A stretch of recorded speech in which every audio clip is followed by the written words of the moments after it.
大家好，我是夏妈。周一早上好，今天早餐蔬菜鸡蛋饼搭配牛肉丸果条汤。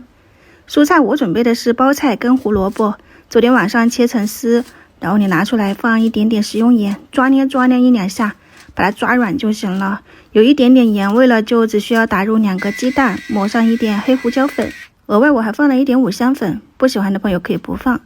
再加入2到3勺的面粉吧，就啥面粉都行，用量不多，最主要是让它粘合在一起。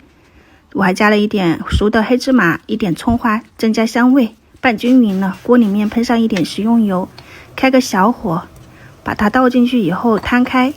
这里还有一步，就是你要用个铲子给它稍微的压扁，让它定型，这样你到时候翻面就不会散开了。表面喷上一点食用油，下面基本上可以挪动了，你就给它翻面。煎饼你就用最小火慢慢的煎着。这边我是提前烧了一锅水，把牛肉丸放进去，煮上几分钟，牛肉的香味出来了以后，如果有新鲜的肉，猪肉、牛肉都行，你给它切成片，烫一烫，变色了就捞出来。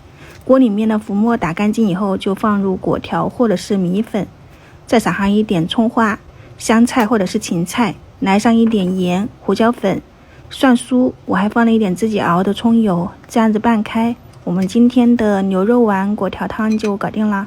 现在7点03分，我们家的早餐供大家参考一下，轻松搞定。看着寡淡，其实味道还是挺不错的。蔬菜鸡蛋饼切成块，到时候方便拿着。水果搭配的是这种新鲜的脆甜蓝莓，洗干净。这个是我的早餐，牛奶挤上咖啡液做成拿铁，我就先开吃了。祝大家生活愉快，晚上再见，拜拜。